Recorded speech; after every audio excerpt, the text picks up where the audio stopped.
Hi guys, so welcome to our first reading in our new children's series called Really Good Stories. We're really excited to come to you today, and we will do on a regular basis, to read some great stories about inclusion, kindness, diversity and the world as we see it as wheelchair users. So today's book is called The Girl Who Couldn't Say Hello by Noah Escalar.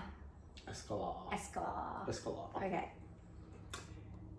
It was the first week of middle school. Bells and students' laughter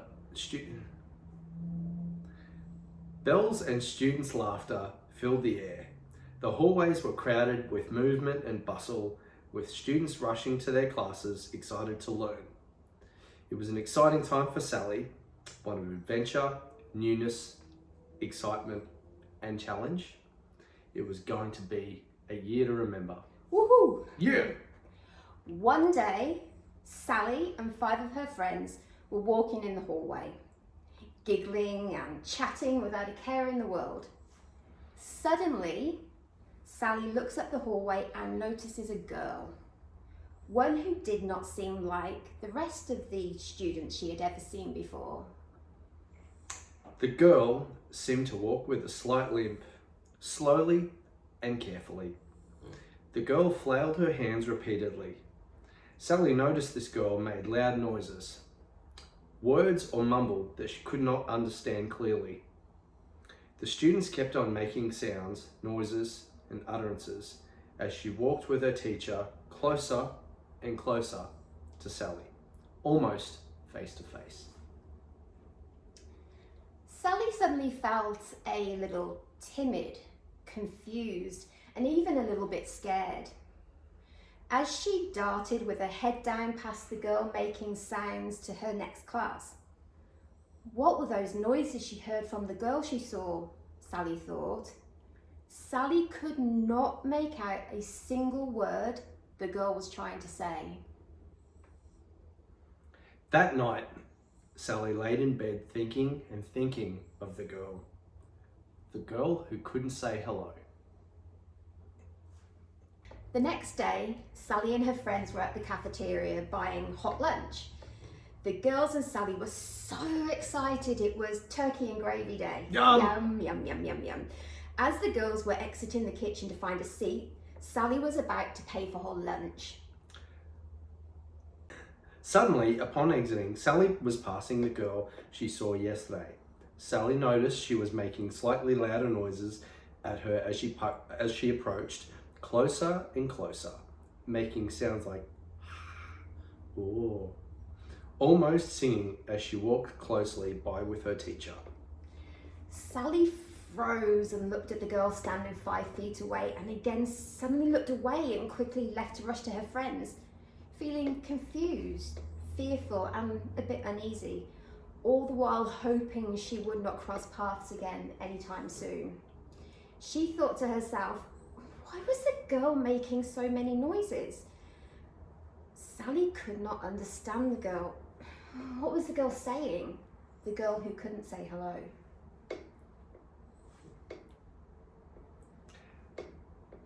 Sally was an active student. She was in drama club, played for the school soccer team, and was invited to everyone's birthday party. Sally was what you would consider a popular kid. She got straight A's, played the clarinet, and her 6th grade class president. Life couldn't get any better. Go Sally. She was playing with her friends at soccer practice, and she was on her way to getting her 3rd goal of the day. Go Sally. As she sprinted down the soccer field, she looked to the sidelines and noticed the girl from afar. Sally remembered the time she saw this girl and the noises and sounds whenever that girl came close to Sally. She noticed the girl watching the team play from afar and secretly hoped she would not get close, as she still felt uncomfortable and unknowing of the girl who couldn't say hello. A few days had passed and Sally was in her music class and asked to go to the restroom. As she proceeded to the girls' room and taking a turn in the hallway, she suddenly came face to face with this girl and her teacher. Sally's face turned white. Her body stiffened without knowing what to do, as they were merely a foot or two from each other. Sally froze again and looked at the girl, eye to eye, with Sally's mouth opened without making a sound or utterance. The girl who was with her teacher looked at Sally and whispered, "Hello." The girl who couldn't say hello. Sally suddenly realised what had happened. She realised right there and then that it wasn't the girl that was unable to say hello, but her.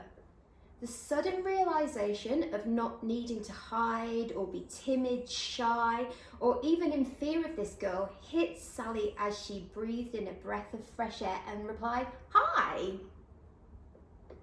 Both the girl and Sally, after what seemed forever, just stared into each other's eyes and smiled and continued on their way. Sally couldn't believe what had happened during this final encounter with the girl and what had transpired. Sally felt embarrassed and even regretful of her perceptions of this girl. Sally, the girl who couldn't say hello. Sally, the girl who could say hello. The next day, Sally was purchasing her lunch and walked out into the vast open cafeteria. She scanned and saw her friend Jessie sitting with what seemed like her whole band class. She looked to the right and saw her drama club friends, singing, eating, and reciting their plays gingerly. Sally suddenly looked left and proceeded to walk towards a table. A table not full of her soccer friends or her vice president and treasurer of her class, but proceeded to sit down. Sally looked across the table and into the eyes of the lone girl and uttered, "Hello." The girl who couldn't say hello. Sally and the girl Ariana both sat smiling and eating their lunches and became good friends from then on. Over the next few weeks, students from both the drama club and the soccer team came and joined Sally and Ariana at the lunch table. The students soon learned that Ariana was a student just like them. Some learned that students like Ariana enjoy sports, music, and school plays, and soon helped Ariana within these activities in school. Most thought that Ariana was unable to talk, and most felt the same way Sally felt all of those times she came near to the girl in the hallways of school.